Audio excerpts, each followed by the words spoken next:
to this Strategy and Resources Committee meeting on the 23rd of November 2023.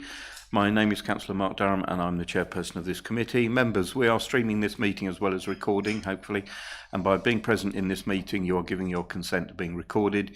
During each item, put up your hand to indicate if you wish to speak and I will then invite you at the appropriate time. Members, please avoid approaching the top table as this could create interference with the cameras and live stream.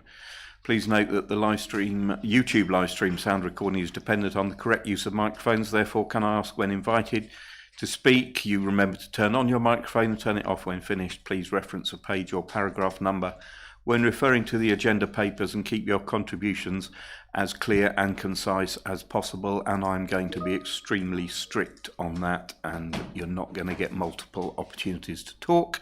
Apologies for absence. May I have apologies for absence, please, Clerk? Yes, Chairman, thank you. Apologies been received from Councillor Jennings and Councillor Spenceley. Nick Spenceley is attending as substitute for Councillor Jennings. Thank you. Thank you very much indeed. Item 3, minutes. It's recommended that the minutes of the meeting held on the 9th of November, found on pages 5 to 10, are approved as a true and accurate record. Councillor Fluker. Thank you, Chairman. I just start by saying I never think it's a good idea to put a stopwatch on democracy, regardless. Councillor of what, Fluker, what is your question about the minutes, please? Chairman, accuracy. Please, then, what is your point of accuracy? So if we look at the resolution on page 5, Chairman, I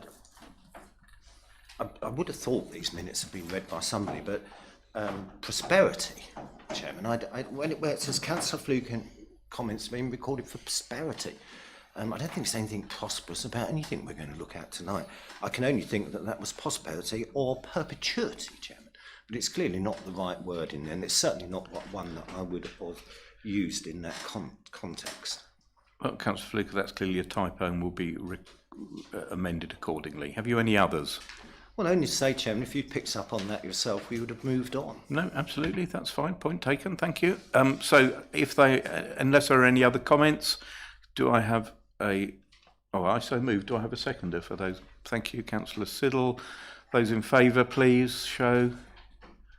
Thank you very much indeed. Item 4 is declarations of interest to disclose the existence and nature of any disclosable pecuniary interests, other registrable interests, and non-registrable interests related to items of business on the agenda having regard to paragraph 9 and appendix B of the Code of Conduct for members. Members, you are reminded that you are also required to disclose any such interests as soon as they become aware, should the need arise through the meeting.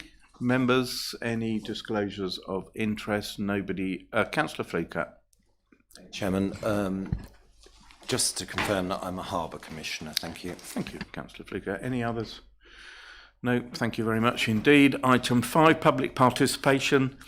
I can advise that we have one public speaker this evening, Mr. Syme. Mr. Syme, I take it you're in the, thank you. We're making a space for you. If you'd like to take the warm seat as it is now, specially warmed for you by Councillor Lagan. Yeah, members, I've been advised that we're not YouTubing quite yet, but I propose to carry on. Mr. Syme, in line with our protocol for public participation, you have 2 minutes, which will be timed, hopefully, and you may address the committee, but that will the committee will not be able to answer any questions, as you're aware. So the timing will start when you start to speak. Thank you. I'm David Smythe, Chair of the Maldon Society, and I wish to like to voice our views on item 10, fees and charges schedule, in particular the increase in fees for Thames barges moored at the Hythe Quay.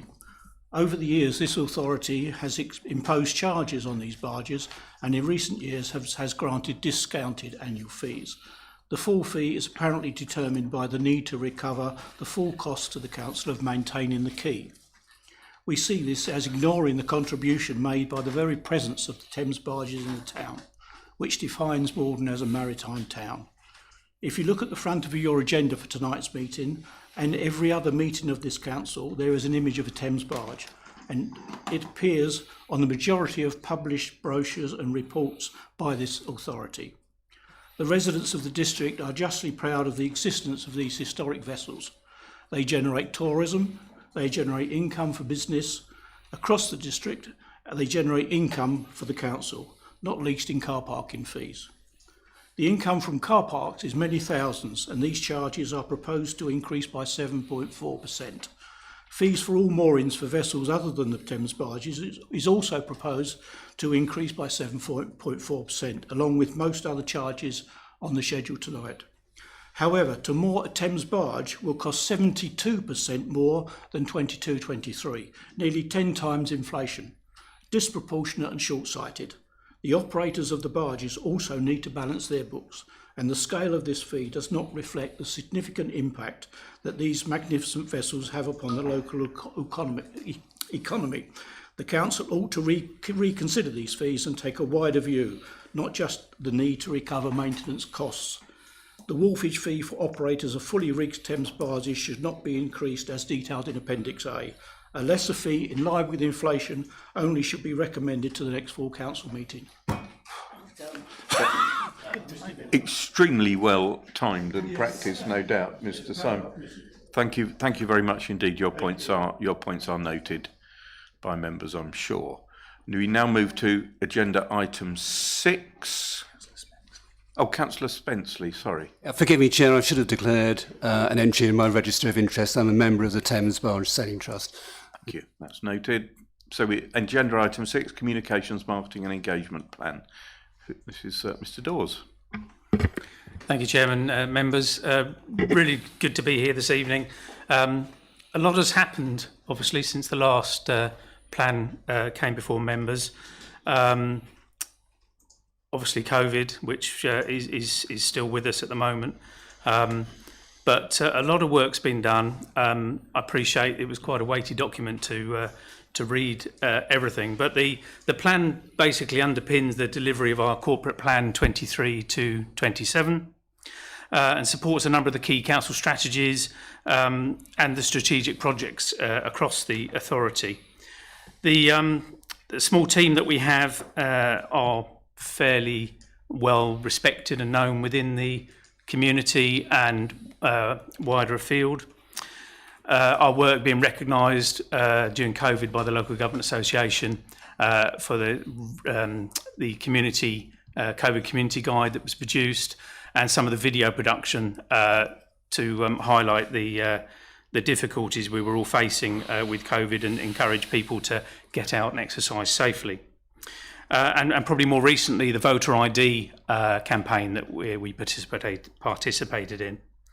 As I said, we're a small team, part of the Strategy and Resources Directorate, and within that team we have both internal communications and our digital communications and our tourism specialist as well. As I said, a lot of work's been done since the last plan. The plan that you have is a very much a living document. We like to be as advanced as we can with the technologies that we use. So our social media platforms since the last plan came, we have Instagram, we have Twitter.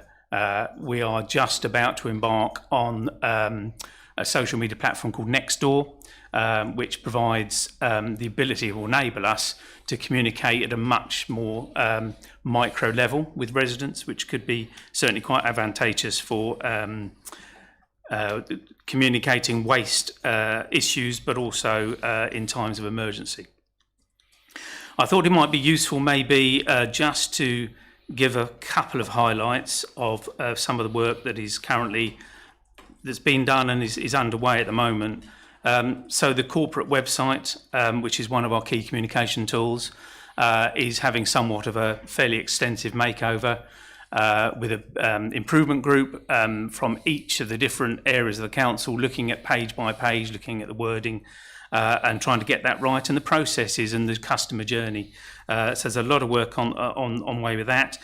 You may have noticed we've deployed a new homepage, which is clearer and simpler and a lot easier for residents to use. And some excellent feedback, I say, from the leader and Councillor Stevens about the Google search that we have on the website. So we're doing some work on that at the moment to try and refine that.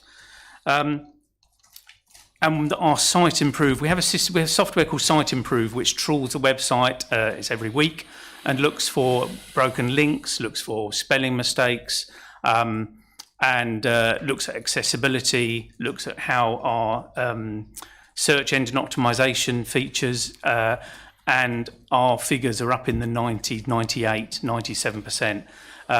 So it's pretty good for an authority of our size. You can't really get that much better. Where links do break, I should just point out, probably it's useful to know for members, where links often do break, it's where an organisation has moved the link on their website. So, for example, the Electoral Commission moved a link to their Your Right to Vote, and it broke the link on our website. But this software enables us, and we check it almost every day, enables us to see where the links are broken, so we can sort that out fairly quickly. Another side of the work of the team is our film and TV work. As the chair will know, that the Essex Film Office has been in operation for a little while. We were really pleased to have been asked by the Essex Film Office to work with them to help set it up, and it's going great guns, which is fantastic to see. The film and TV work is an interesting one for the authority.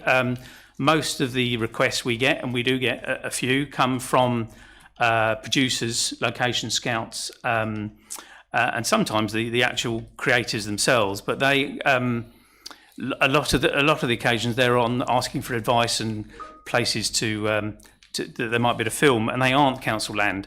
I think the exception we've had was obviously the Essex Serpent, where they hired the Prom Park from us for 10 days, probably the biggest location unit we've had in the district. But it's very important to us. I mean, that generated a little bit of income for us, but the sort of screen tourism side of things is really important. People do come to the district to see where certain things were filmed. The Liar at Tollsbury, the ITV series, I think pretty much saved some of the coffee shops there, because it was, had they not have filmed, they wouldn't have come.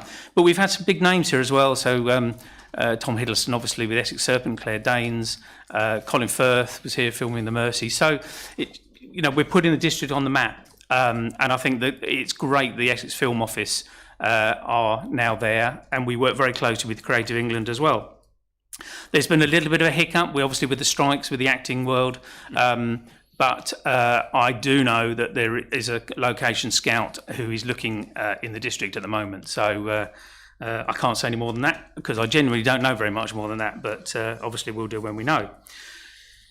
I mentioned earlier about our digital, so our social media presence, again, in the time that this plan first came to members, has been really important to us. Through COVID, it was a pretty much a lifeline to get those messages out, both the ones from the government and from ourselves as an authority.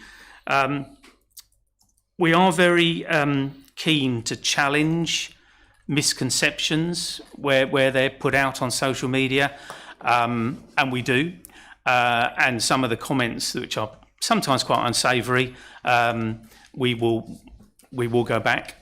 We have a little limited ability with a couple of the biggest sites, because the admin will not allow the council to be on those sites. But we do have his email address, and we do correspond with them quite regularly to say, can you please change that? And they're pretty responsive. And I think a great example more recently was a little bit of an issue with a local business, and I think Councillor Lagan did an absolutely fine job of trying to dispel the myth, shall we say, on that one. We're using using videos a lot more for our video content through Instagram and on the traditional social media sites. We're exploring the use of possibly using podcasts as a way of getting our messages across. And probably this only has really come about in recent days, as a webinar that a colleague went on, was about the use of AI.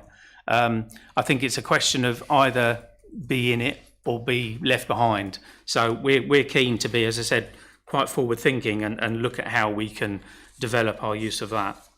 And then just almost finally was our tourism part of the team.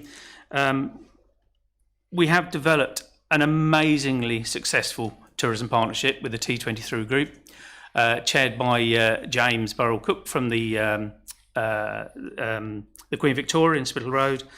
And you all, I'm sure, know the walking festival that was held in September. Their first event as a partnership, as a group, phenomenally successful. We're hoping that we will be able to do it next year as well. We met on Tuesday night with some ideas of things that we could do and go bigger and better.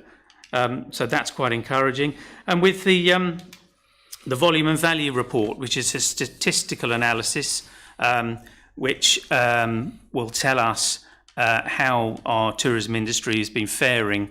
The report is just about to come out, so I think we'll send that round to members at the end of the month. But we're hoping that will start to show a recovery from where we've been in the last few years. And I'm sure, Chairman, you'll know more than anyone how important that is. We're also looking at with the partnership, a district guide which will be placed in all of the accommodation, in the rooms, in the accommodation in the district, promoting the district.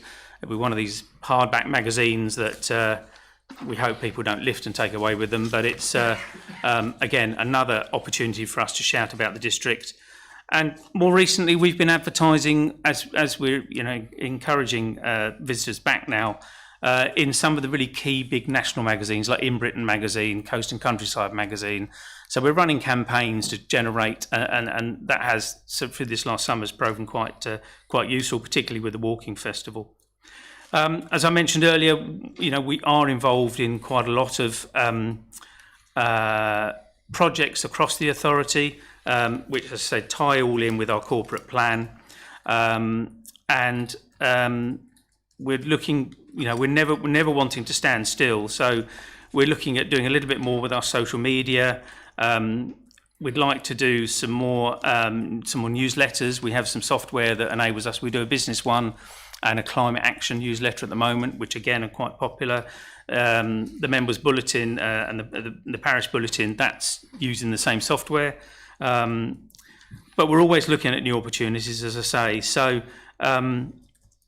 yeah, I think, Chairman, I'll leave it there and just seek questions if there are any. Thank you very much. Thank you, Mr. Dawes. On the basis that you mentioned tourism, I perhaps have another registrable interest as Chairman of Visit Essex. So for the record, it was interesting you mentioned the Film Office. I mean, the Film Office is a new initiative from the County Council. And in fact, between January and June, it brought £500,000 into the county, unfortunately, which fell away after June because of the American writers and actors strike, which was settled last week, and the phones have already started to ring. It's rather unfortunate that the owner of OC didn't play ball, because we had a project that we were negotiating with him that would have brought him several £100,000, as you well know, but he just didn't want to engage. But yeah, that's very good. So, members, we are being asked to approve this, but we have Councillor Driver indicating. Just 2 points. One, just a point of accuracy. You mentioned about James Burrell-Cook on page 12, 3.5. He's referred to. He is now a councillor, so since he refers to others as councillors, it might be just worthy to note he is a councillor now. Yep. And on page 20, which is, I think, part of Appendix A, it's just in relation to sort of communication strategy. And I notice that one of the bullet points that sits here under principles, which is about 3 bullet points up from point 4 on page 20, digital first approach is a priority. I would question that. I am concerned that actually everything is digital, or the danger is, and there is a whole section of our community which are sidelined as a consequence of that. So might I suggest something along the lines of effective communication first, and then you could put digital when social and electronic channels are the most effective. It just broadens it. Otherwise, actually, there's a large section of our community that are excluded. I think the point is probably taken, Mr. Dawes. Absolutely. I compliment you on your disguise in Appendix A on page 26. That's very well done. I would never have guessed that was you. Councillor Stamp, thank you. Yeah, thank you. Oh, I was blushing then. You're okay now. Yeah, thank you for the report. I'm glad you mentioned AI because I spoke to a director today about possibly changing or making this communication engagement plan flexible, because it will, if every members I'm sure have read it, it says it comes back every 4 years. Things will change within that 4 years. And I was assured, because I was going to put an amendment to this, but I have been assured that this will come back to this committee as and when changes are effected. So effective, not affected. Thank you, Chair. And also one more thing, yet again, the walks and everything is all Maldon centric. This is a district. Don't have to keep saying we have Burnham, Southminster, Bradwell, Haybridge. Can we start, and Purley, wherever, can we start to actually look at treating us as a district and not a Maldon-centric, because we have got the prom. Thank you, Chair. Thank you very much, members. Yes, Councillor Fluker. Chairman, there's something I don't understand on page 27 under weaknesses. I suspect it's only a typo. But Chairman, I just really wanted to go to in Appendix A on page 20. Perhaps Mr. Dawes could just confirm. It says here all council projects have a communications work stream identified to receive communication support and resources at inception. I wonder if Mr. Dawes could just expand on that for my benefit. Thank you. Yep, certainly, Chair. Thank you. So I'll just pick up Councillor Stamp's point. So the walking festival and the discussions that we had on Tuesday night very, very much are looking at the whole of the district. In fact, the Deputy Mayor, Fiona Clegg, was present. We got some fantastic ideas, so rest assured. And in terms of Councillor Fluker, your question, a member of the team normally attends or is invited to attend pretty much any project that is, we don't sit on necessarily every single meeting, but we would be called in or asked for our advice or whatever might be needed for some of the corporate projects. That briefly. I just wanted to pick up on that because the Hythe Quay regeneration project, we clearly missed some of the stakeholders early on in that, and we subsequently had a meeting with them to give them an indication of what was going on. So when I read that, I was interested to know how we didn't pick up on that. So maybe that's something we'll bear in mind in the future, because that is quite an important work stream. Right, members, we're being asked to approve. Those in favour, please show. Thank you very much indeed. Thank you, Mr. Dawes. Thank you, Chairman.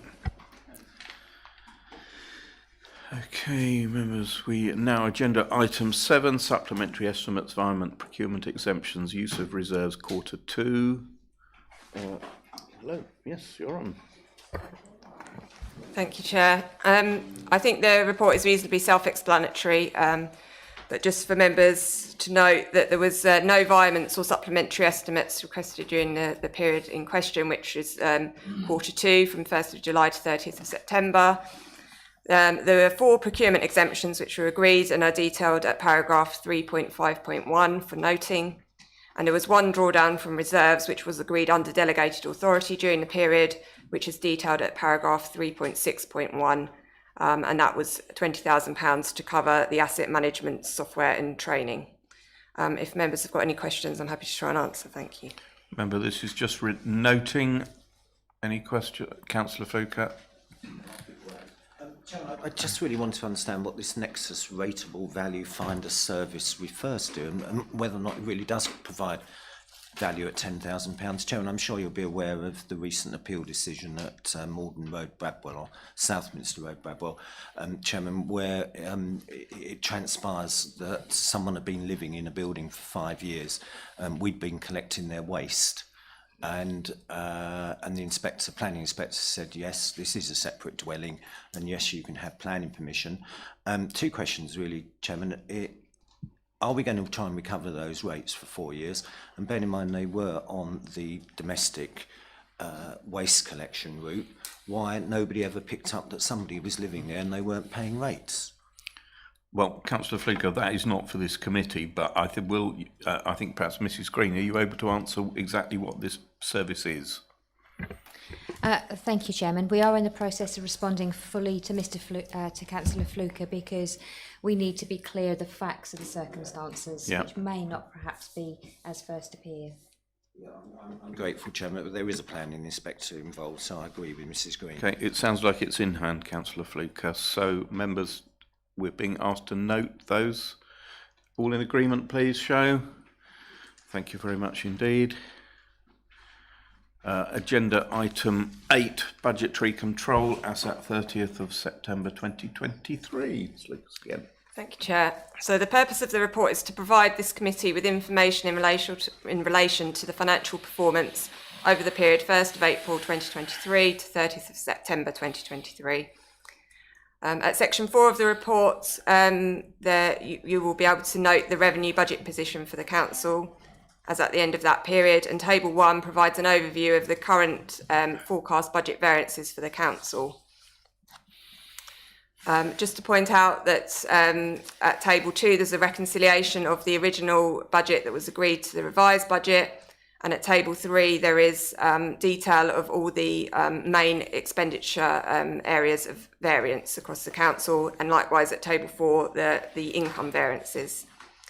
Members may like to note that there is a separate appendix 1, which details the refuse and recycling variances in more detail because of the sort of complexity and the detail that sits behind that. At section 5 of the report, we detail the position in terms of the salaries for the council, and at section 7 we note the impact on the projected impact on the general fund balance for the council. So just to give a very high level overview, the position as reported at table 1 is that we are reporting a forecast variance on our employee costs of £97,000 overspend, and on non-employee cost of a £33,000 underspend, which gives a gross expenditure variance of £64,000. That is more than offset by an overachievement on our income budgets of £305,000. So there is a net service expenditure underspend forecast of £241,000 as at the end of September. In terms of the investment income variance, so the additional income we expect to receive on our investments, that is shown at section 7 in table 6. And we are forecasting a £500,000 variance overachievement of income this year on that. So that gives rise overall to a £742,000 projected budget underspend for the council. So in terms of the impact on the general fund balance, that then gives us a projected general fund balance at the close of the year of 5.8 million, which is well above our minimum level of reserves of 2.6 million. At section 8, we set out the capital programme for the financial year and the current performance against that. There are some planned changes to the capital programme which are set out, and the current status and explanation of each individual line is detailed at appendix 2. I think they're the main highlights of the report, but if members have any questions, I'm happy to try and answer. Thank you. It's certainly a better position than we had hoped. So, members, Councillor Driver. Thank you, Chair. On page 36, table 3, it's under 4.3.1. There are 2 lines, line 9 in the table and line 13, where the budget and the forecast at the end of September are, well, it's a very small actual position given the size of the budget, and yet online, for both of those, no variance is expected, and that just looks odd to me. There may be a very good reason for it, but they stand out to me. Yeah, thank you, Councillor Driver. Sometimes there are timing differences in terms of when we are kind of invoiced for expenditure, so that the percentage may look low at this point in the year, even though it is on track to spend by the end of the year. So I will take that specific question away and look into it just to to give you assurance that that is correct. But it may well just be a timing issue, but they are, just as it stands here, it does look odd. I'll grant you. Odd. Yeah. Thank you. Councillor White. Thank you, Mr. Chairman. Yeah, just following on from that on part 9, if there's no budgetary issues on the parks and open spaces, why do we have the cemeteries under P&C later on in the agenda? Because surely if we're under budget or on budget, we shouldn't really have the constraints that we've been led to believe we have. It's just something that Councillor Driver's sort of jogged my memory on, really. I think there's if I may come back, there is a wider question around the service delivery of that service. So the report, as we go into P&C, will discuss the financial position of that, but it's not the only relevant consideration as part of the report. It's not all about money. Councillor Fittock. Yeah, I have a question. It's with regard to 5.1 and 5.2, because what it's saying is that a vacancy factor of £235,000 is budgeted for, which is not forecast through vacancies and agency. So in terms of, we've already got an overspend on staff costings, £82,000. Does that include any position of overspend in terms of the vacancy factor as well, or is that another amount to be added on at a later date? Thank you, Councillor Fittock. So yeah, as set out at Table 5, the overall position on employee costs is forecast to be a £97,000 overspend. And there's the elements that are set out within the table that make that up. So there is an underspend on service delivery of £66,000 and a projected overspend on strategy and resources of 148. That does not include the vacancy factor, which is listed separately in a separate line in the table below of £235,000. And the reason the vacancy factor is shown separately because it's not possible to attribute at the start of the year which exact budget lines that will be achieved against. So it's shown as a kind of corporate adjustment. And then there's another factor, which is the national insurance adjustment of £220,000, which is also netted off to give the net position of £97,000. I understand that. I'm just trying to understand the statement with respect to the £235,000 budgeted vacancy factor might not be achieved, and that doesn't appear anywhere at the moment. It's not been achieved, is it? It's still assumed that it might be achieved, I presume. If I may just come back one further time. Yeah. So the vacancy factor is essentially, we're essentially showing an overspend on our employee costs of £82,000. So that indicates that vacancy factor is not being achieved in this current financial year. So as I say, the vacancy factor is shown separately just because it's not possible to attribute that directly to the individual service lines. But you're correct that the position as reported currently is that we would not be on track to deliver that vacancy factor saving this year. Right, thank you. Members, you have 3 recommendations. Little one, Councillor Stamp. Thank you, Chair. I'd just like to say a few points. I think they've done very well on 1, waste, waste, refuse and recycling. I think we should actually say well done to the council for having 94k over than what we budgeted for.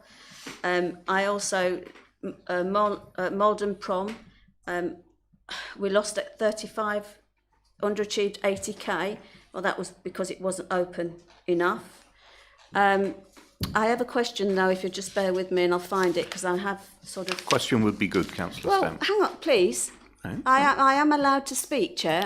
We're waiting for a question, Councillor Stamp. I've actually got things where I've highlighted and I need to actually look at what I'm highlighted.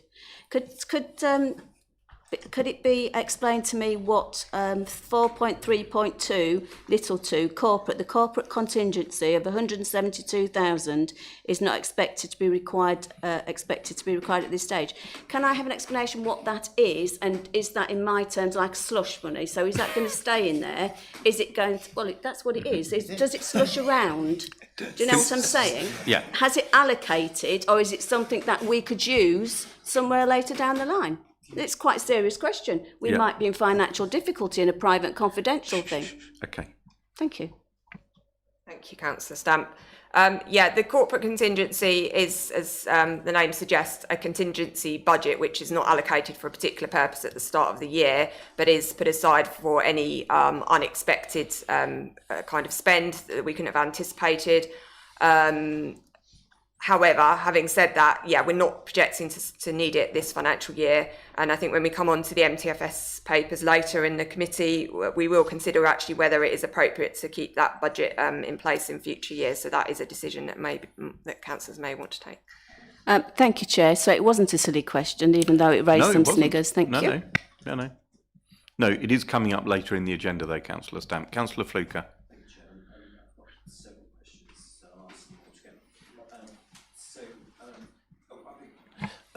So the overachievement forecast, I presume that's investment income. So in other words, interest received.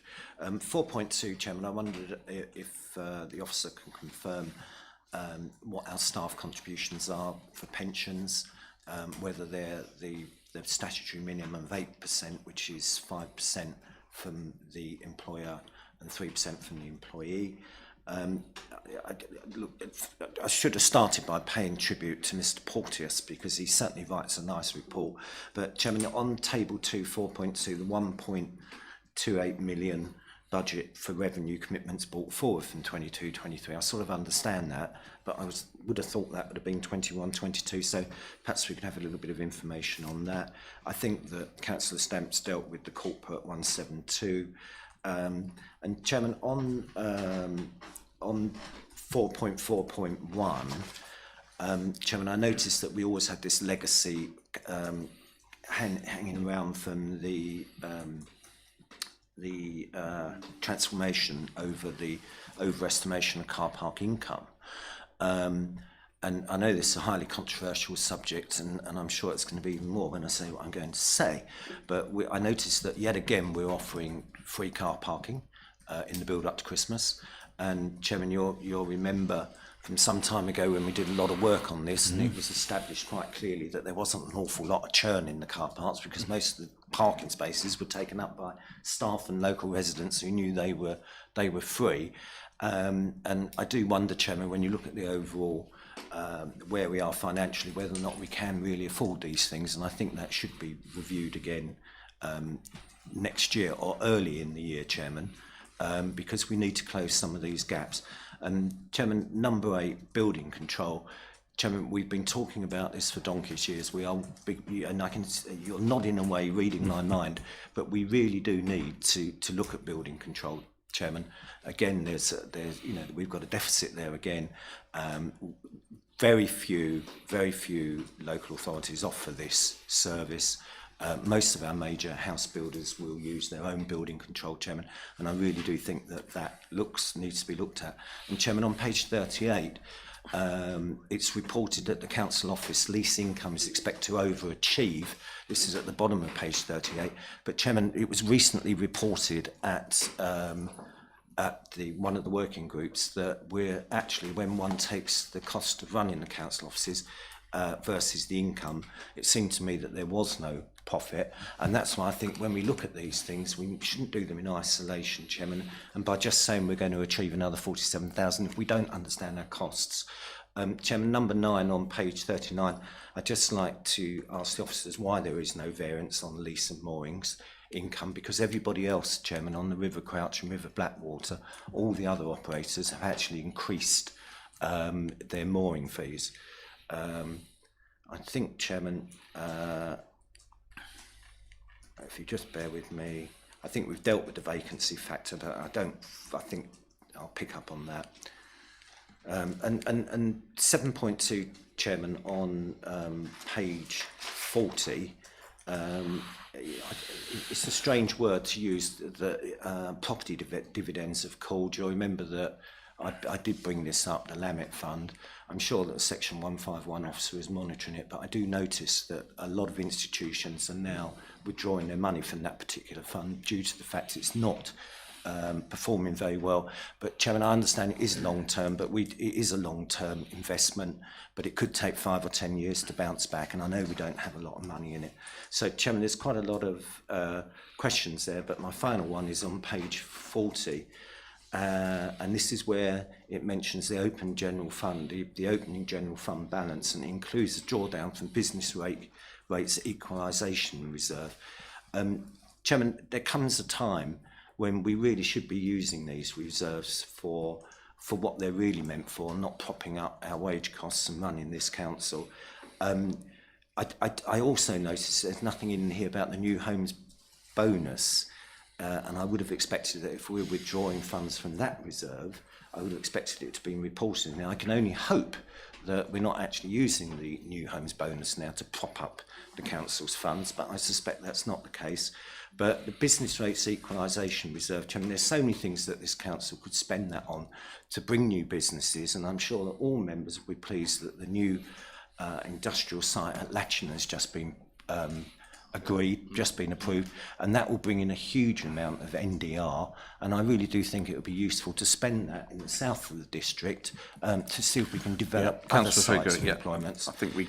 So, Chairman, there's a lot of questions there, Chairman, and I can see that all of CLT are busily writing them down, so I look forward to we wouldn't want to disappoint you with the answers, Councillor Fluker, but I think it's important that we note that, of course, this is the position as at 30th of September, and so that's effectively between April and September.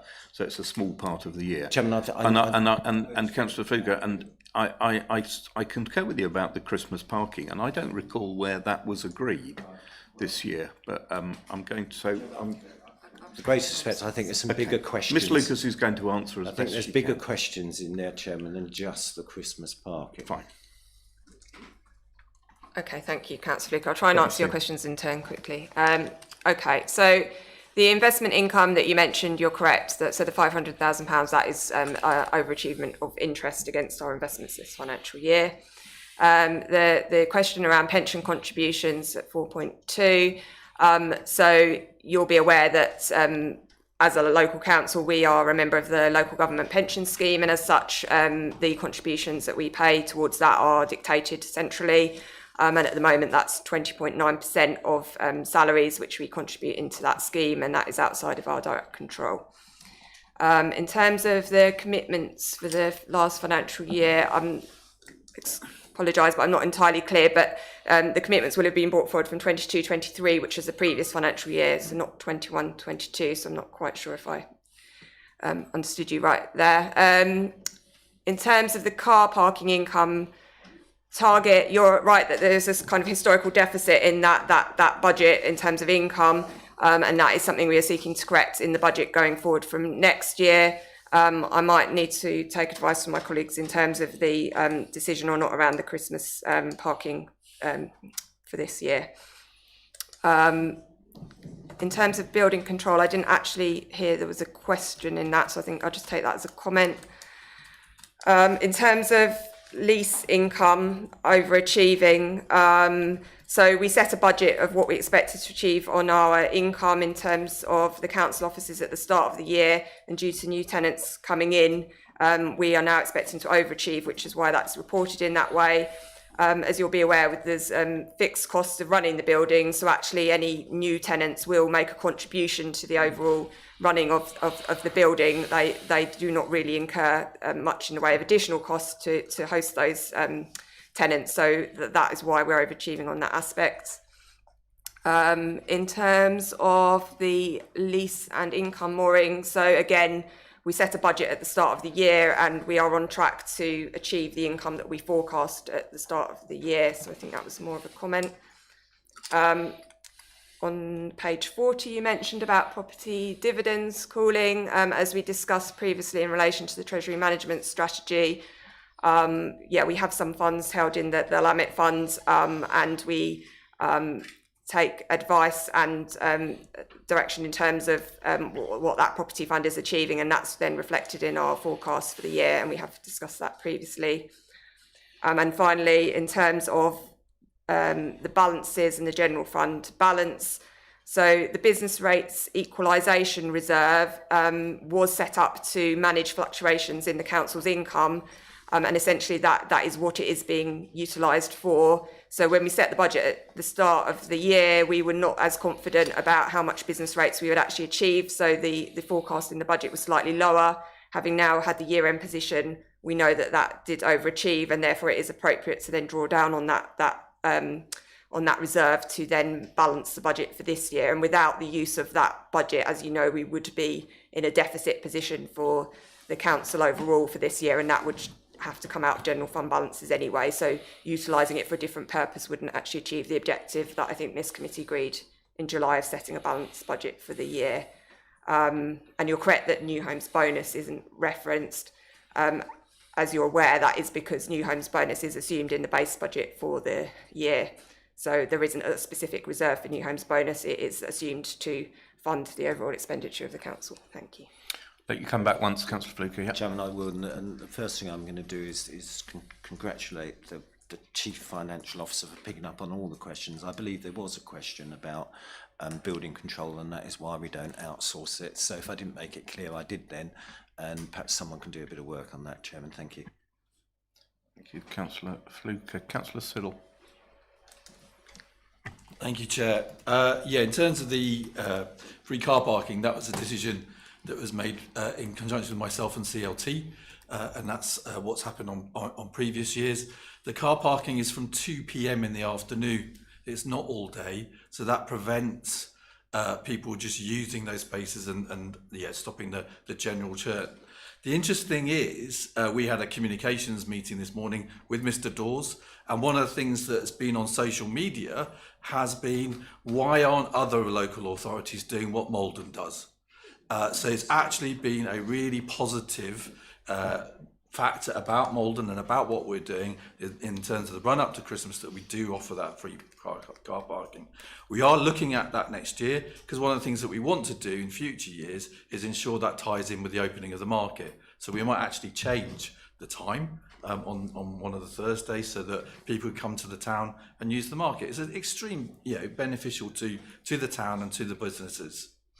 In terms of building control, the interesting thing about that is other councils are looking to use our services because they don't have that. So there is something that we will be able to offer and use at other councils in the future. So because we have a building control function, it's other councils are interested in using that in their own councils. So that could be an extra revenue stream for the organisation. Thank you. Councillor White. Thank you, Mr. Chairman. And mine actually was on 7.3 under business rates, and the budget for 23-24 and the forecast, it's 3% higher.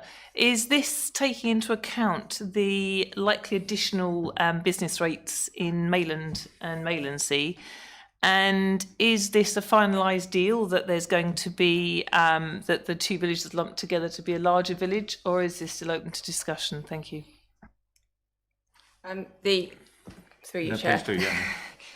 The overall forecast position on the business rates, as members will be aware, encompasses the entire district, so it doesn't differentiate between different parishes within the district, and I don't think the other question is pertinent to this committee debate. Thank you. If I might come back, no, it's pertinent because at a recent meeting it was said that Mayland was going to be a larger village, and it would then lose the rural exemption for business rates, so the small business would have to pay the full rates, and larger businesses would lose their discounts. Bearing in mind we don't really have various facilities, and you certainly don't pass through Mayland. It's not my ward, but it does concern me. Although I don't have a business there. But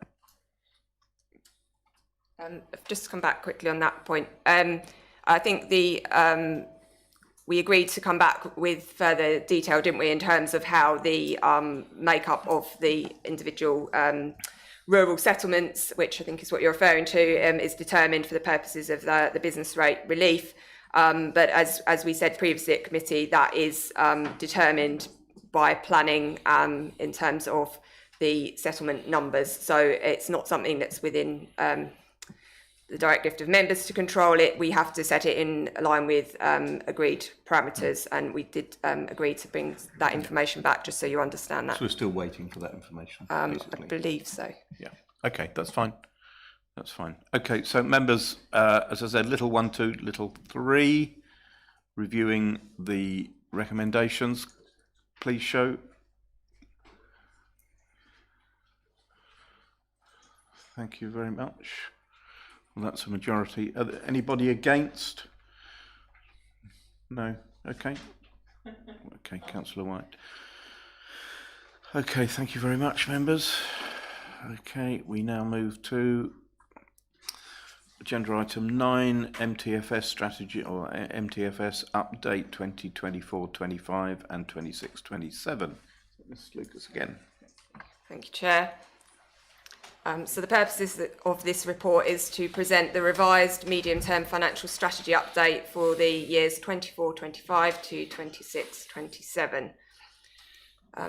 So for members' awareness, a detailed review of budget has been undertaken to identify changes that are required from the 23-24 budget, and those are summarised at table 1 in the report. The summary shows the revised position for this financial year, along with the projections for the next 3 years.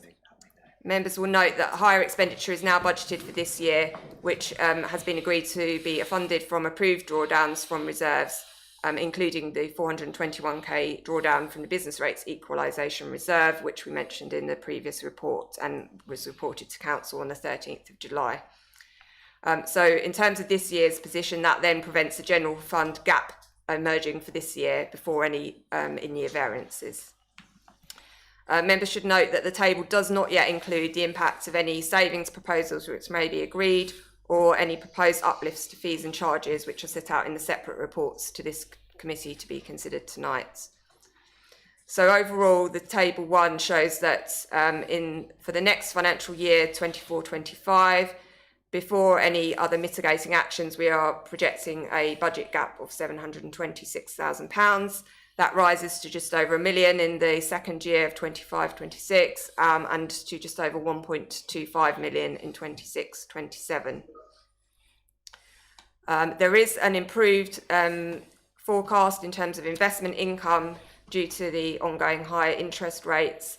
And in particular, there is an improved position in relation to the funding assumptions, and those were set out in detail again at Council on the 13th of July 2023.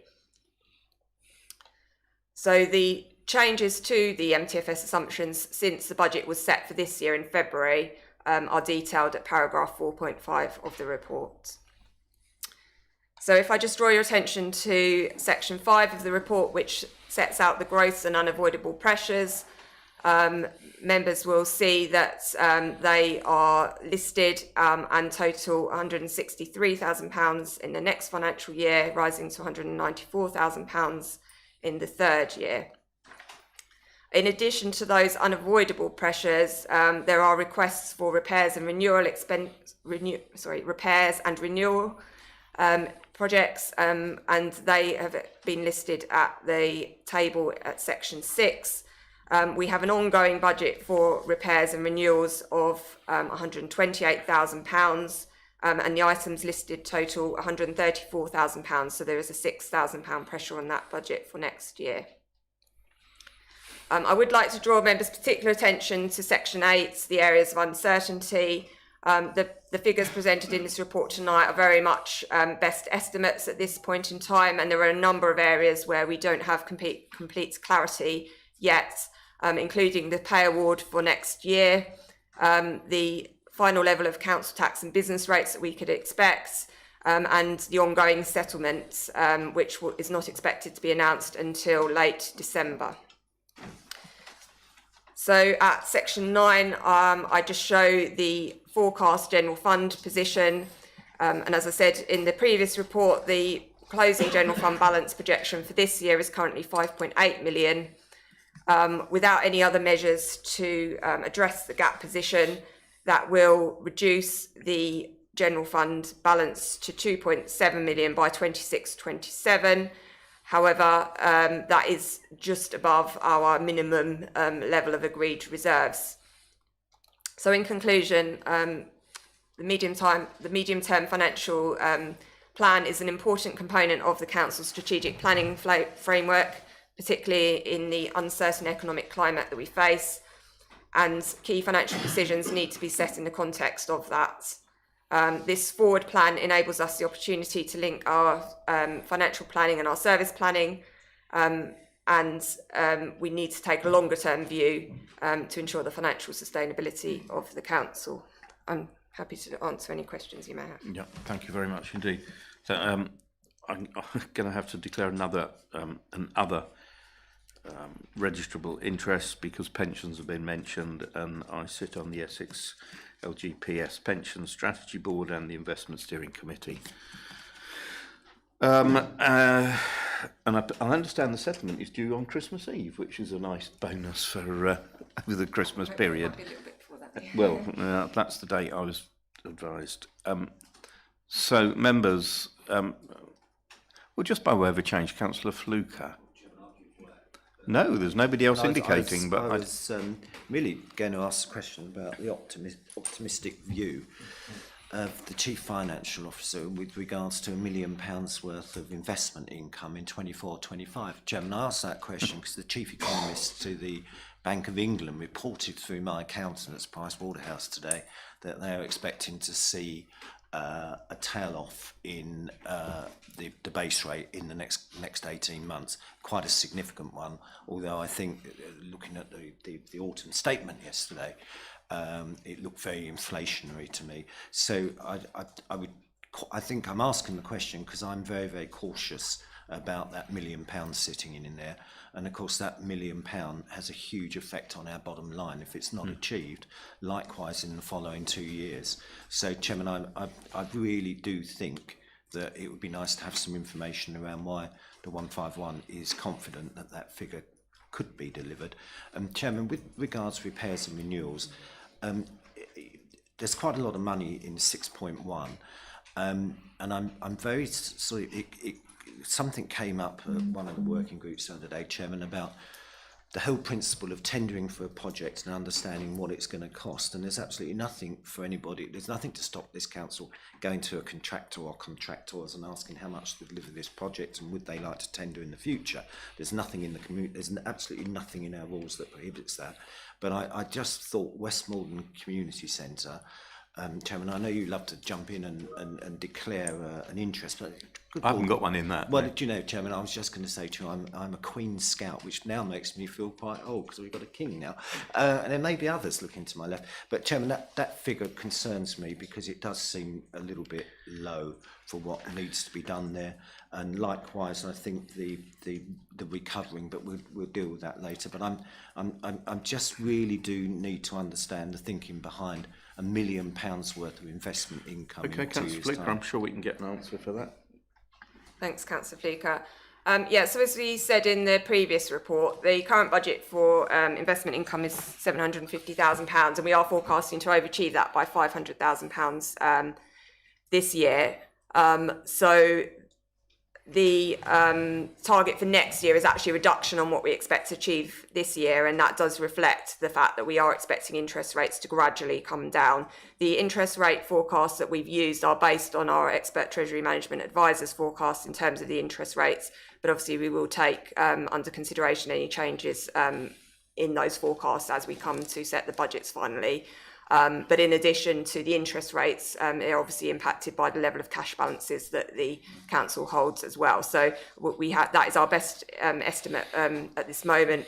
And while I don't want to be overly optimistic, I suppose members should note that if we are too pessimistic, that does mean that we then need to obviously find savings elsewhere in the council. So I think it is prudent to take the right view in terms of not being overly pessimistic, but obviously taking the best advice to make sure that we've got an accurate estimate of what we expect to achieve. In terms of the West Maldon Community Centre, I believe that's based on sort of quotes or estimates from our internal officers. I don't know if any officers want to comment on that specifically, but if not, I will take that away. But I believe that figure has been arrived at with the appropriate due diligence. Thank you. Yeah, okay. Thank you, Mr. Porteous. Yeah. Thank you, Chair. Evening, members. Sorry.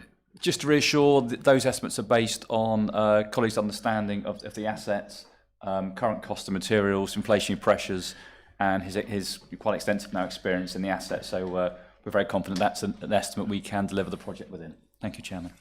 Okay, thank you. Councillor Fitter and then Councillor Driver. One question on 4.2, we've got contribution from reserves for pension fund deficit, 240,000. Yeah, Michael, yeah, sorry. 4.2, with respect to the contribution from reserves for the pension fund deficit, it says £240,000. I mean, are we expecting, I know that we're sort of running that debt down, but are we expecting the contribution to fall that low really? Because it was £1 million over 3 years, now we're talking £240,000 over 3 years. If my accounts fit it, thank you. So yeah, as you're aware, we have a triannual pension valuation, and as part of that, we are required to make a contribution to the historic pension deficit. We have a reserve set aside, which we make a contribution to each year to then finance that over a 3-year period. And the forecast is based on the current level of our reserve and our expected drawdown on that over the next 3 years. So that is our best estimate at this stage. But as I say, we monitor that at each 3-year period to make sure that that's appropriate. Thank you. Councillor Driver. Thank you, Chair. 2 questions. One is going from £1 million to 20,000. So on page 50, 5.1, under the table 2 gross and unavoidable pressures, it's a small point, but recycling bags, it's just interesting that it's going up 20,000, so that's 33% in 1 year, and then another 33% in the following year. That seems an avoidable pressure as opposed to unavoidable pressure. That seems very large. I'll just put that out there. The second point, and just a clarification really, and that is whether actually what's being presented here builds in any of the potential savings that we might be looking at later on, or whether this is the position before we look at any savings that we might be looking at later on, just to clarify that position. Thank you. Yeah, thank you, Councillor. If I answer your last point first, apologies if I didn't make that clear in my introduction, but yeah, as I said, that does not include the impacts of any savings proposals, so we have not assumed that at this stage, so this is before that. In terms of the recycling bags, again, that's based on our best estimate of known volume, so obviously as recycling goes up and as the number of households in the district goes up, that will increase in terms of volume, but also the price of those bags is driven by oil prices essentially because of the cost of plastic, and again with inflationary pressures that's kind of an unavoidable cost. Just stop one. Sorry. Sorry, that does seem a very large either there's a huge amount of extra building going on across the district which we're not aware of, or the cost of plastic bags is really rocketing. I believe it is primarily the inflation that's causing the pressure. Thank you. All right, thank you. Okay. Members, we have 2 recommendations that the assumptions underpinning the MTFS are reviewed and the projected impact on the general fund balance table 5 is noted. Do I please show? Happy? Thank you very much indeed. That's carried. Okay.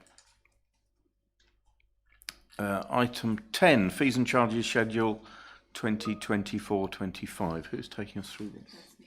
Oh, exactly. Sorry. I'll give someone else a pen in a minute. Okay. Thank you, committee. So the purpose of this report is to review the proposed fees and charges for 24-25 and make recommendation to council for those that are forecast to generate greater than £2,000 for each individual line. and to note that for any that are forecast to achieve less than £2,000, that they are reviewed and set by myself under the delegated powers. So the proposed fees and charges for 24-25 are detailed in Appendix A and are based on the fees and charges policy report agreed by this committee on the 21st of September. However, it should be noted that that policy has yet to go to Council and is therefore subject to Council ratification at the meeting on the 29th of November. There is also a second appendix which is set out at Appendix B, which summarises the changes which are proposed. I would like to just specifically draw members' attention to paragraph 3.4, which notes the wharfage fees. In terms of the policy which was considered by this committee in September, there was an oversight in terms of the wharfage fees because at Council in February, there was an agreement to continue to apply a 50% discount on those fees for a further 3 years, and that was not reflected in the policy. However, there will be a correction to that that's brought forward to Council at the next meeting before that policy is agreed, and there is no intention, as I believe, subject to any council decision to amend that policy. So that was just an oversight and will be corrected. So in terms of the rest of the fees and charges, in the majority of cases, we are proposing to increase those by inflation, which is the council's policy, and that rate is 7.4% based on the Consumer Price Index as at August 2023. There are some charges which are recommended for an above inflation increase, and they include recycling, refuse and green waste collection. And the objective of that is to try and achieve full cost recovery, which this committee will note is, again, the policy of the council. Car parking charges proposed are, as per the reports, again, considered in September, with a further proposed increase to evenings, Sundays and bank holidays. In terms of planning pre-application fees, we are proposing to increase those in line with the statutory planning fee increases, which are proposed by central government, and that again will enable us to increase our cost recovery on those services. There's a couple of other items which are proposed to be raised by above inflation, which are set out in the report, which are to act as a deterrent for stray dogs and for antisocial behaviour. There is a few lines which are proposed not to be increased, and again they're detailed within the report. And there are two new charges which are proposed, licence variation and licence revisit to rescore, and they are proposed to be introduced to reflect the cost of carrying out those services. So if all of the fees and charges are agreed as set out in Appendix A, the forecast is that that would help the council achieve an additional just over £300,000 income next year compared to 23-24. But just to again reiterate that will only help the council to recover its costs. We are not statutorily allowed to profit on our services, so none of those fees reflect any profit making. I think I will probably leave it there and take any questions that councillors may have. Thank you. Yeah, and we are not revisiting each individual fees and charge, I can assure you of that. So we've already been there. Councillor Driver. Yes, this just reflects or relates to Appendix A on page 59. It's just interesting to note that whereas in most cases inflation has been applied and in other cases you've outlined, as far as gambling is concerned, there is no change in any gambling charges, and that was just an interesting that we've made a decision not to change any of those. I think those are set by statute in actual fact, I believe so, part of your Gambling Act. So I don't think we have leeway on that, Councillor Driver. I stand to be corrected, but as I understand the gambling laws, those are fixed fees. Yeah, they are. Thank you. Yes, gambling is statutory. I've had that ping through on my chat. Councillor Lagan, I know you want to talk about the wharfage fees. Not for long, thank you, Chair. That's very good of you, sir. Thank you. Just probably my statutory 3 minutes, and I'll use it well. First of all, I want to thank Mr. Porteous for his help, because I raised the issue of the confusion in the report that came through, which Ms. Lucas has identified to this committee, that the agreement was for the council to give the barges at that rate of £2,408.83, and to have for 3 years. The agreement was there was an inflation increase, which was rather high last year, but that was what was agreed, and that was what was applied. So that was fair. So I just want to make sure that members old and new know that that was what was agreed, and assure the members of the public and those other barge operators, because if we had applied the position as we had have intended to apply, we probably would have put them out of business. And the key thing is there that also in the report that was levied to council on the 21st of September, which actually had some information on the fees and charges on Appendix 1, where it talked about existing concessions, and it said set the fees to compete with alternative berthing facilities on the East Coast members. There are none. So we had to decide on what fees we provided just to berth at the quay. And I'm grateful for this committee to make sure that actually is levied to council, and that is clearly identified in any minutes, because if you agree this policy as is, you're agreeing the increase, which is in the documentation, which is actually 43%. So I think that's got to be very, very clearly identified that was what was agreed. So if you look at the document, and it is you're agreeing the policy in principle, and I don't want to go through the line because I've been clearly instructed that's not what we're here to do. If you agree on this, it goes from page 67 from £2,408 to next year to £4,139, where it should be in line with inflation, which will probably be about 7.5%. So 7.5% compounded on top of £2,408 is what should be going. So I just need clarity that the committee accepts that, and that's what will be going. Council has already agreed to Councillor Fluker, yeah? Correct. Yeah, as you will recall, at full council, we extended the 50% discount. And as you'd appreciate, Councillor Lagan, full council will have to go back and amend these when it's presented at full council next week. Lovely. So there won't be any amendments to full council next week, because full council already agreed it on that item, Chair. No, but it will amend this report to full council. Sorry, if I may just clarify, sorry, there was two separate reports. So there was the policy report, which was previously agreed, which did not reflect the decision at council to discount the wharfage fees, which was previously agreed in February. So that report has already been referred into council. So that is the report that will need to be corrected when it is considered next week. However, this report is the detailed fees and charges schedule, and this report does not actually require amending or correcting, because the actual fee levels themselves are not to be changed. It is the policy of applying the discount. So the underlying fee will be set as normal. The decision by council to then apply the 50% discount will be reflected in the policy document, which is the report which will need amending next week. Just for clarity, so the 4,139 will drop down to 2,000, whatever it actually is, plus whatever rate of inflation comes upon that. In terms of what's billed, yes, but the actual headline fee on the fees and charges schedule will not change. But it's the policy to then apply a discount to that. But the underlying fee level will not change on the schedule. But there will be a policy of then applying that to the bills. The discount. Yeah. But that discount is not to be phased out, because that's not what was discussed. For 3 years. It was decided for 3 years. It wasn't 20% next year, 20% the year after, and 10% the year after, because that will erode all of the discount, and they will be paying through the nose like a wounded bull. So that's my key concern, because that's where the money is.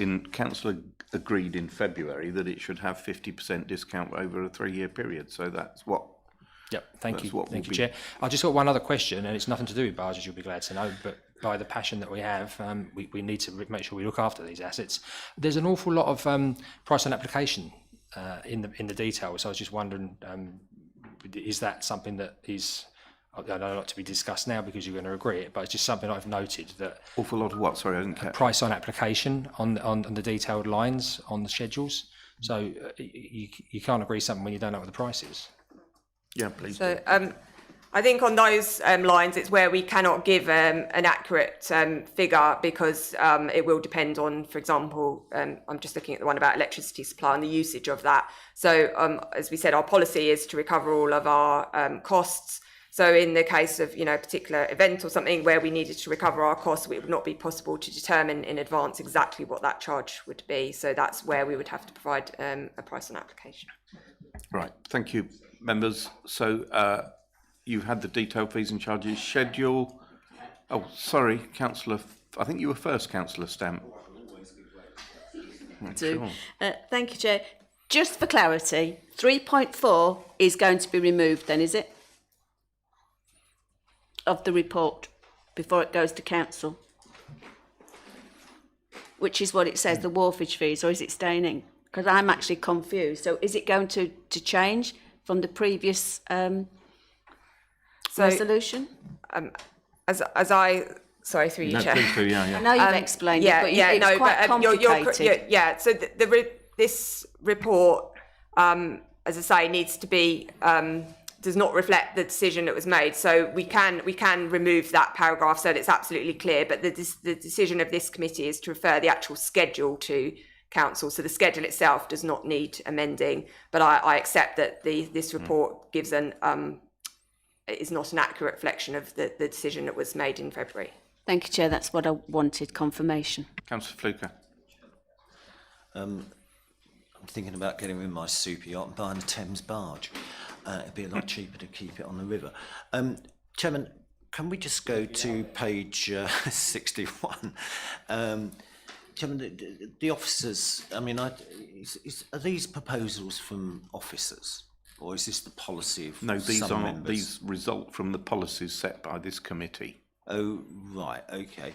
Well, Chairman, it's always interesting setting a policy when you don't have the information, but with regards to page 61 and recycling, in particular green bins, Chairman, it's the intent of the policy of this committee, members, officers, to increase the green bin fee from £56 to £70.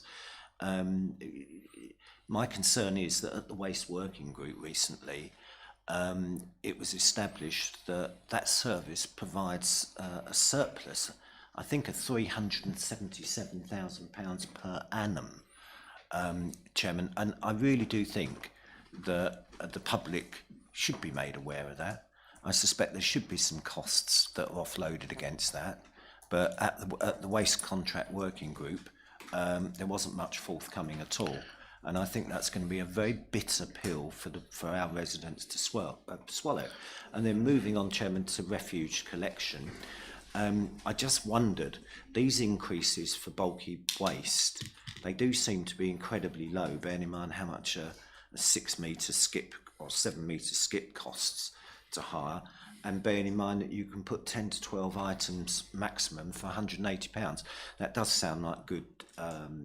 That sounds like good value for the customer. Likewise, the refuse disposal, abandoned vehicles. I'm not sure how many of these things we actually get involved with, Chairman, but again, that looks, from my own experience, very inexpensive or cheap, as Mr. Stamp just said. And Chairman, moving on to off-street parking, I mean, this is one that we were on Appendix A, page 64, and in particularly Sunday, all day and bank holidays. If I've read this right, Chairman, the proposal from officers, the policy of this committee, or perhaps even members, is suggesting increasing this to £1.90. That sounds like incredibly good value on a bank holiday to use our car parks, Chairman. We're talking about closing gaps. We've got this old legacy gap, which goes back some while. That really does not sound right to me, Chairman, that fee for all-day parking. Chairman, Hythe Quay, on page 65, this is the season ticket for car parking. I think we all know there's huge issues down there with parking at the moment. Chairman, I know this isn't the appropriate place to mention it, but I will. It's not police. There's a lot of cars left down there regularly without any tickets on or parking permits on, Chairman, and I think we need to make sure that these permits shouldn't be available to everybody. There should be some way of controlling who gets them, and I'm not sure there is. And and the town centre residential car parks on page 65. Again, a resident season ticket. I know it's only from 5 p.m. to 10 p.m. 5 p.m. to 10 p.m.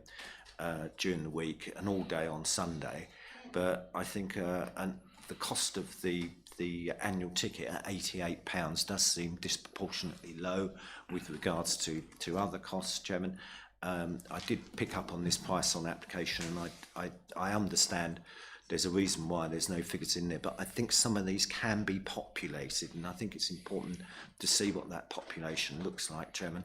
And then moving on to page 67, Chairman, near the top, some it talks about a season ticket, sports pitch use, parking, season ticket per team. So is this £156, Chairman, for 11 players, 4 substitutes, the manager and the ball boy, or is this just one ticket? I really don't understand that, Chairman. Well, Councillor Fluker, I did say we weren't going to go through these line by line. Well, Chairman, you will have have noted, Councillor Fluker, that the subject of the green bin charge is the subject of an item in P&C later, so I don't propose to Chairman, go. No, Councillor Fluker. Well, we have to debate a full council, and because this is really important. This is our residents' money. Again, you know, I think sometimes we lose sight of the fact that this is our residents' money. The green bin is to be discussed later under private and confidential. You will be aware that the car parking charges are recommended by the car park working group, which is a working group of members, and the members sat down together and decided that the car parking charges. So unless you're going to challenge the deliberations of the car park working group, which okay, then that's your prerogative. But that has been Councillor Fluker, that has been a resolution of that working group. Councillor Driver. It's just an observation that Councillor Fluker is particularly concerned about car parking charges in Maldon, which I understand, and I think a lot of us are concerned about car parking charges. However, it is the only area in the district that charges for car parking. So actually, I understand the concern that you have, Councillor Fluker, over car parking charges, but I think it goes wider than just Maldon. Thank you. Thank you, Councillor Driver. So I'm going to go back to the recommendation.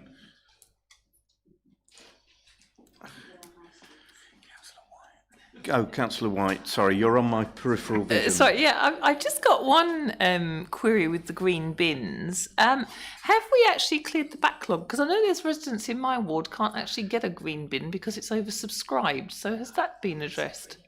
It's not part of the fees and charges, Councillor White. We're discussing fees and charges, not the availability of green bins. So members, I'm sure you can get an answer to that question direct from the officer. It's this, you know. This agenda item is fees and charges. So thank you. So members, do we agree this schedule of fees and charges? Those in favour, please show. Those in favour, please show. 1, 2, 3, 4, 5, 7. Those against?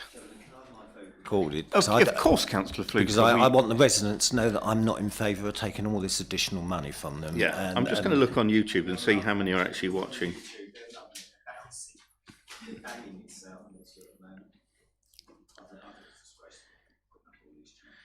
Of course. Thank you, that's carried.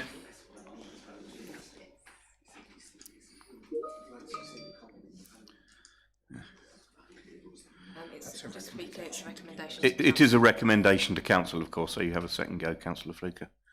That you've suddenly realised how the governance of this works. Next agenda item 11, capital bids. Who's taking us through this? I thought that was me done, but another one.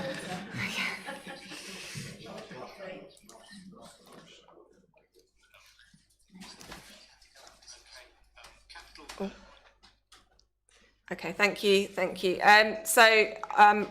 Item 11, capital bids 24-25. The purpose of this report is to consider the capital projects that have been put forward by officers prior to their approval of the 24-25 budget and the updated MTFS. The recommendation is that the committee reviews the bids in order to inform the proposed capital programme, which will be taken back to this committee in January before being taken to council for approval in February 2024. So section 3 of the report at table 1 sets out the bids that have been received from officers, and the detail behind those individual projects can be found at Appendix A. The projects have been categorised by officers into 3 main groups, either essential works, which are likely to result in health and safety implications were they not to proceed, or which would have a fundamental impact on service provision.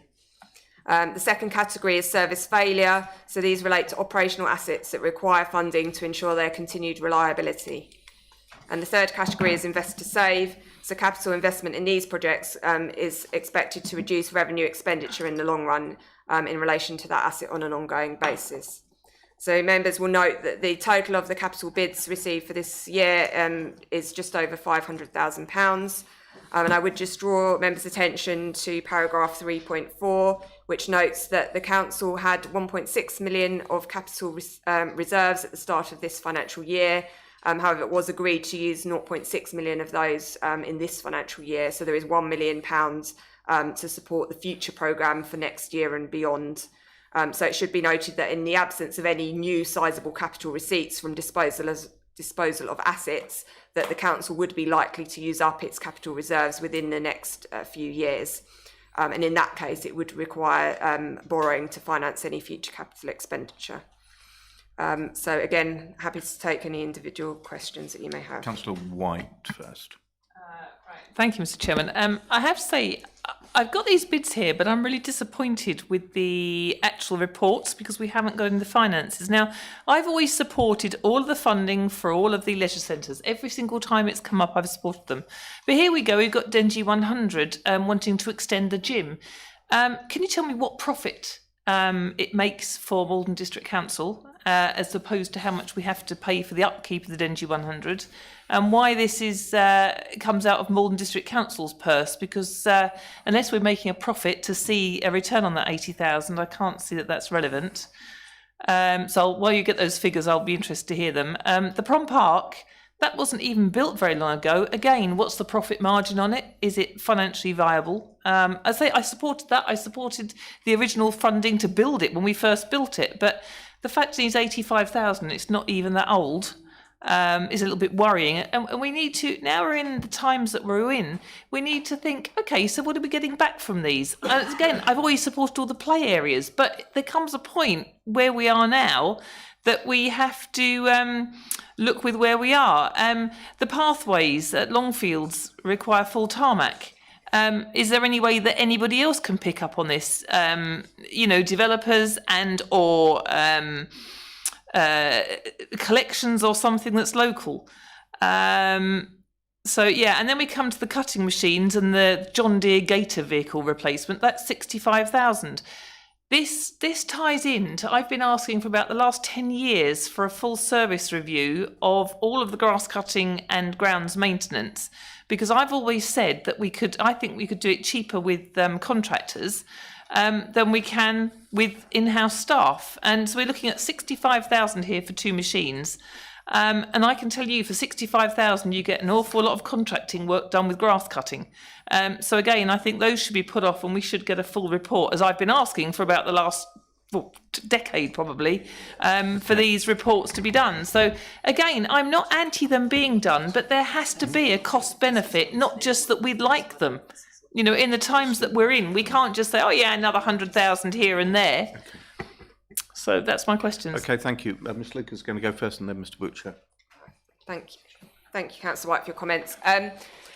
Just as a more general point, I suppose, in terms of the capital investment that's required by the council, as you're aware, the council holds a number of assets which are for the wider public good and for service delivery for the council. Obviously, financial considerations are one part of the consideration of the operation of those assets, but it's not the only consideration, because there is the wider public good that we need to consider.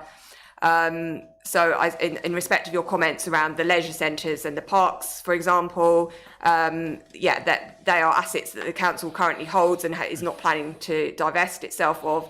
And in that respect, we have to keep them up to a certain minimum standard of operation. And the investment that's set out in the report would enable us to do that.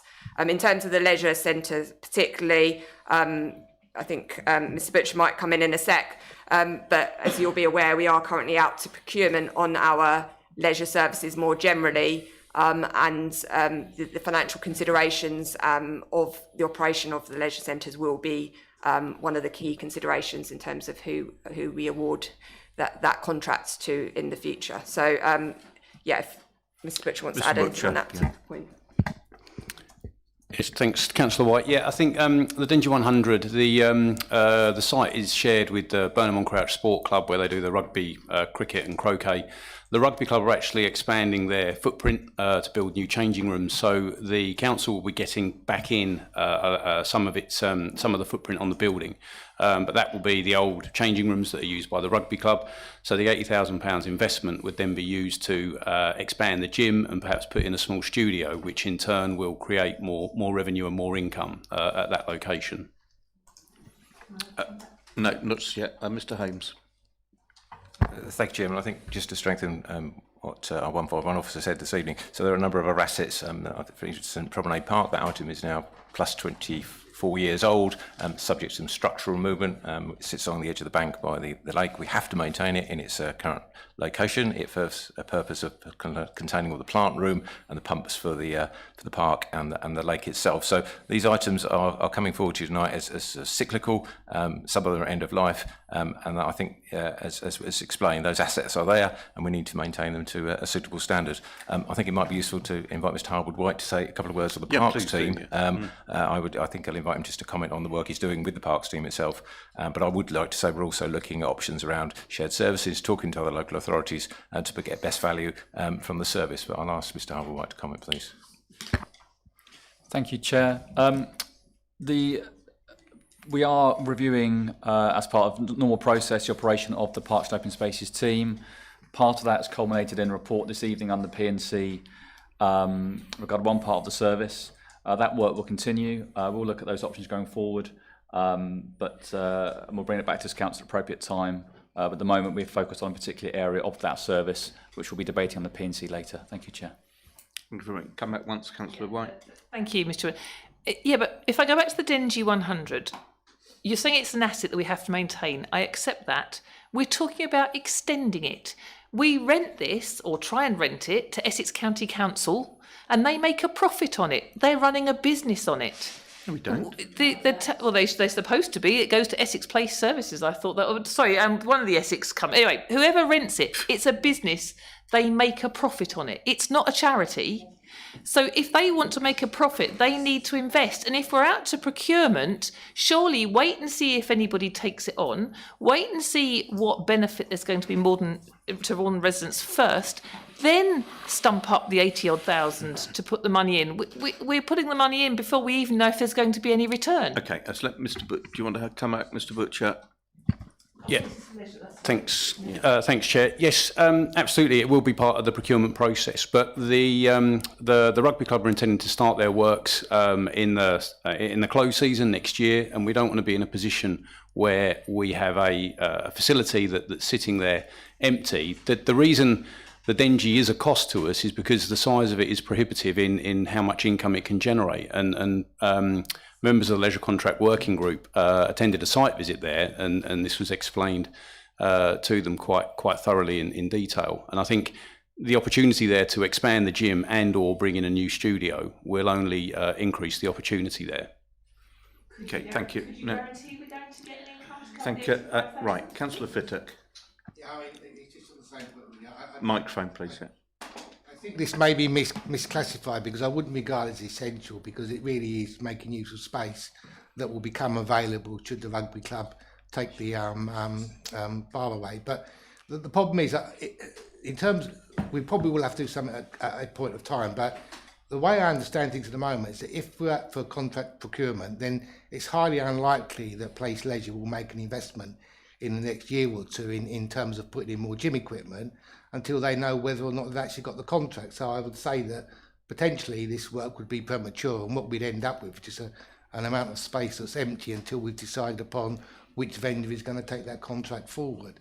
And it might well be that as part of that contract tendering process, that we would say, well, fine, we've got these gyms, you do what you want of them and avoid the cost completely. So I'm not sure on this one, to be honest. Okay. Has anybody got any reply to Councillor Fittock? I mean, it's obviously an opinion. I mean, it is an invest to save, I'm guessing, isn't it? That's the point of that. Absolutely. It's an invest to save to hope to bring more customers. Like I say, the space there, as you know, Councillor Fittock, is prohibitive, and they can't actually get any more members because the gym is so small. I think the opportunity this presents to us is an investment at the facility that will increase membership numbers and actually improve the service down at Burnham on Crouch. But as part of the procurement, we are looking at a range of options for capital investment for the bidders to come in with, and that will be done through the procurement process. So, nothing further. Okay, thank you. Councillor Lagan. Just quickly, thank you, Chair. I hear what Mr. Holmes said about the amphitheatre, because it's raised a few eyebrows as well, and it is starting to get into a little bit of a state of disrepair. But I want members to remember what this was for. This is an amphitheatre. I remember many years ago when I lived in Australia coming back and seeing a Midsummer Night's Dream in there as an event. So there's an opportunity there for commercial opportunities for us to look at it. I would be very, very concerned if we rip the wings off, because they're the seats, they're not steps. Yeah. So it's not a health and safety issue with regard to that. We could easily put concrete steps around either side so that people can access the seats, and then we could look like maximising that asset to be what it is. If we start taking it away, we've took away the lake, we've took away the amphitheatre, we're giving away all the things that we said we would keep and reward the people. So I think the health and safety aspects are definitely there, but I agree with Councillor White. I think that this should be deferred with a little bit more detail, and then maybe linked into the commercial opportunity. Chairman, I'm looking to my colleagues, but I don't believe this is to remove anything. I think it's actually to repair and strengthen the existing structure as it stands at the moment. Perhaps Mr. Howard White could comment. Thank you, Chair.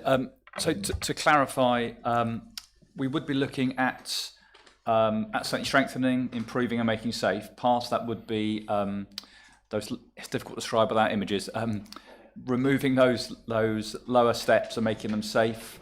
The amphitheatre as a structure would still exist. There would still be a structure there. We would have to amend what's described in the report as the wings, so those initial steps on left and right hand side. You would still have an amphitheatre, you still have an asset there. We would just slightly modify those end wings to make them safe and make some repairs. But you would still have the asset there to enjoy.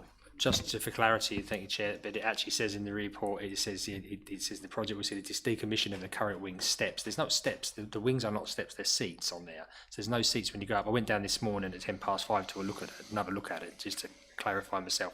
So maybe the detail in the report probably need to be a little bit sharper. So you can confirm that that will still have an amphitheatre, and there will still be provisions for seating where the pump house is. I can confirm that, Chairman, yes. Thank you. Councillor Langan, this is undoubtedly an asset, and I would hope that when we're starting to look at events, we're going to, sweat this asset and use it for events. No, Councillor White. I've got Councillor Stamp and then Councillor Fluker. Yeah, thank you. I hope when it is repaired, it looks as good as the Burnham Quay. We've actually got it repaired the first time in since God knows how long. Yeah, it took a long time to do. That was Essex County Council. My question is, Remembrance Avenue, could you tell me how long the road surface repair is? Where does it start and where's it? And there is a reason for me asking for the detail here, because there is a ransom strip, is my understanding. No. There was a ransom strip. This is not gave it away. Yeah. So I'd like to know, if you can, Chair, tell me where the resurfacing, where it actually follows. Because does it Can go I the just whole length? interrupt? Can I just interrupt? I'm sorry, Yeah. Councillor Fluker. I heard you say this lot gave it away. Could you? Yes, Chairman, that was a reference explain? to the full council. Of course I can. You'll remember that there was a Section 151 Officer Director of Finance missing, and when they brought forward the development on the old CFAS site, which was, just for the benefit of everybody, this was the fisheries site, the old fisheries site. I'm fully aware. Councillor Flicker, but Chairman, I'm clarifying what I said in the same way as you've given me the opportunity to do so.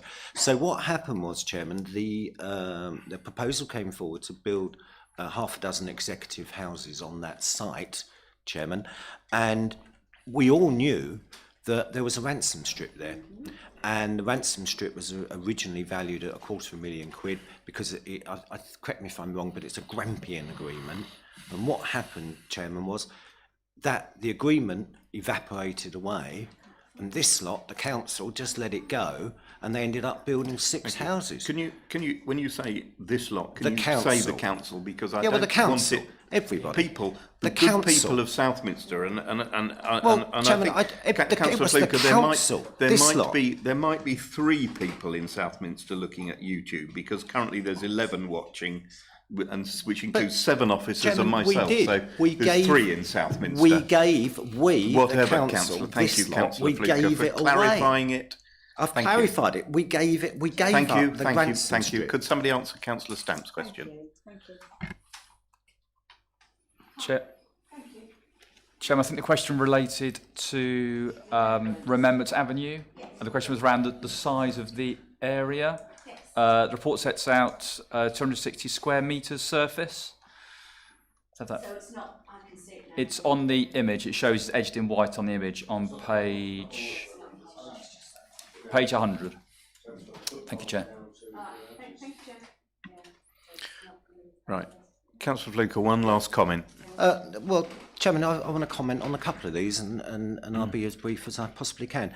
Chairman, I can't see any reason in spending any money on the Dengie 100 Sports Centre until we understand what the new contract looks like, because my understanding it might be that might be annexed away from the main contracts, and then we'd have to try and fund somebody else, Chairman. So spending money on it, Chairman, I'd also ask officers to look at the planning application made by Burnham Sports Club.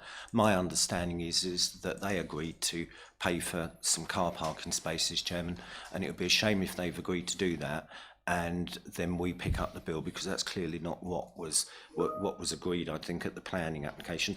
And Chairman, the one on here that concerns me enormously, and I don't think anyone's spoken to it, and apologies, I think it's Councillor Thompson's ward, and this is the garages at Gold Hanger, although that might be Councillor. There's something in here which is, there's a massive risk in this, Chairman, and it talks about compulsory purchase of one of these garages. Was the freehold was sold. I'm not quite sure how that happened, but one of the garages was sold, Chairman, and we're talking about a compulsory order. I mean, one presumes that this site is ripe for development, which then brings us into a Grampian agreement, Chairman, and I think we really need to understand the true costs of this if there's a compulsory purchase order involved in it. And the other thing, Chairman, is there's the mention of the A word, but it doesn't mention what type of A it is. And Chairman, if this is the wrong type of asbestos, you could be talking about £100,000, £20,000 per garage to clear this, and yet I think we've got a figure in here, £35,000, which includes the clearing of the asbestos, the clearing of the site, and also dealing with a compulsory purchase agreement. £35,000 probably won't even pay the legal fees on the compulsory purchase. Thank you, Councillor Fleetwood. So I wonder if we can have some more information on that. I'm sure we can. And I think it's, I think when these things come forward, I think that it's very important to have them properly costed. Thank you. Please do, yeah. Thank you. Thanks, Councillor Fluker. Just in relation to compulsory purchase, I don't believe that the costs of that are what's reflected in the report. The bid is to make the site safe, and then any future decision about what is done with that site and any compulsory purchase would be separate to that. So just to clarify on that particular point, I will let other officers come back in terms of the detail of the other proposals. Thank you. Mr. Harwood-White, you want to come back? Chair, that was actually on another point, but... please, yeah, whatever. Thank you. Through you, Chair. I just asked if I could come back on the amphitheatre point, if I may. Just to offer, Chairman, if it helps members, if it was helpful, I'd be happy to share, when we have them, some drawings and images of the proposals for the amphitheatre, perhaps with the asset member work group and ward members at the appropriate time, if that's helpful, Chair, just to reassure. Okay. Right, thank you, members. Members, the recommendation is that you review the capital bids in Appendix A and to recommend the capital programme to strategy and resources in January 24 to be approved by Council in February 24. There was talk of deferring. We're pushing back, and unless we agree at this report tonight, we're not going to have enough time, I don't think, to deliver these projects. But so, I'm sorry, Councillor Fluker? I don't think you've made a. I'm not sure if your proposal's not been seconded, but so well, I haven't asked for it to be seconded yet, Councillor Fluker. But I'll dive in quickly then, because I would propose, Chairman, that these go forward to Council to be decided upon. But they are anyway, Councillor But Fluker. with the exception of the Dengie 100 project. It's good to see the Burnham members agreeing with me, Chairman, which should really go back and be considered in relation to the ongoing. So, is that a proposal? It is a proposal. To put these for just a moment. Sorry, is that a proposal to move them forward with the exception of the Dengie 100? And is that seconded?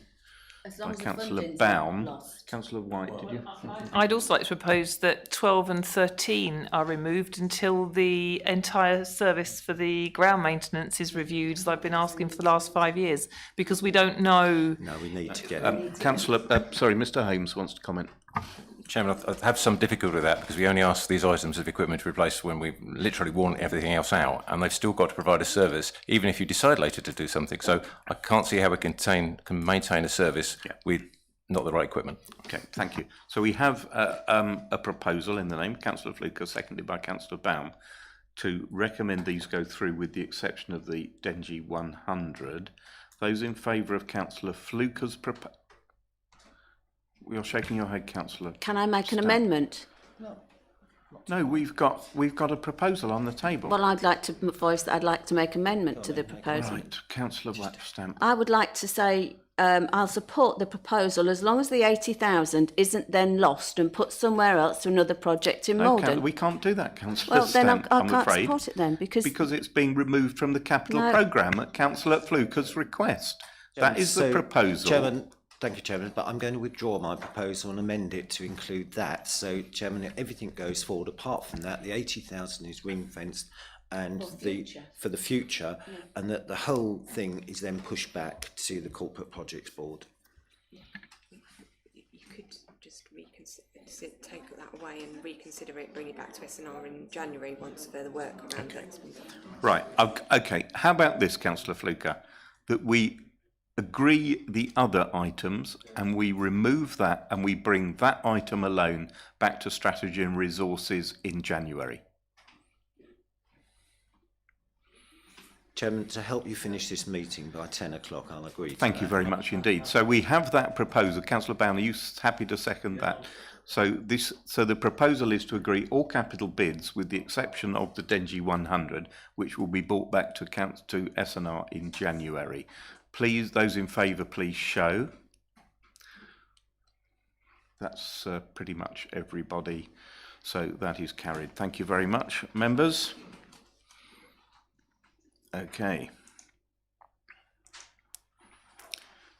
So item 8, exclusion of the press and public, that under section 100A of the Local Government Act 1972, the public be excluded from the meeting for the following items of business on the grounds that they involve the likely disclosure of exempt information as defined in paragraph 3 of set part 1 of schedule 12A to the Act, and this satisfies the public interest test. I so move. Do I have a seconder? Thank you very much. All in favour? Thank you very much. If you can let us know.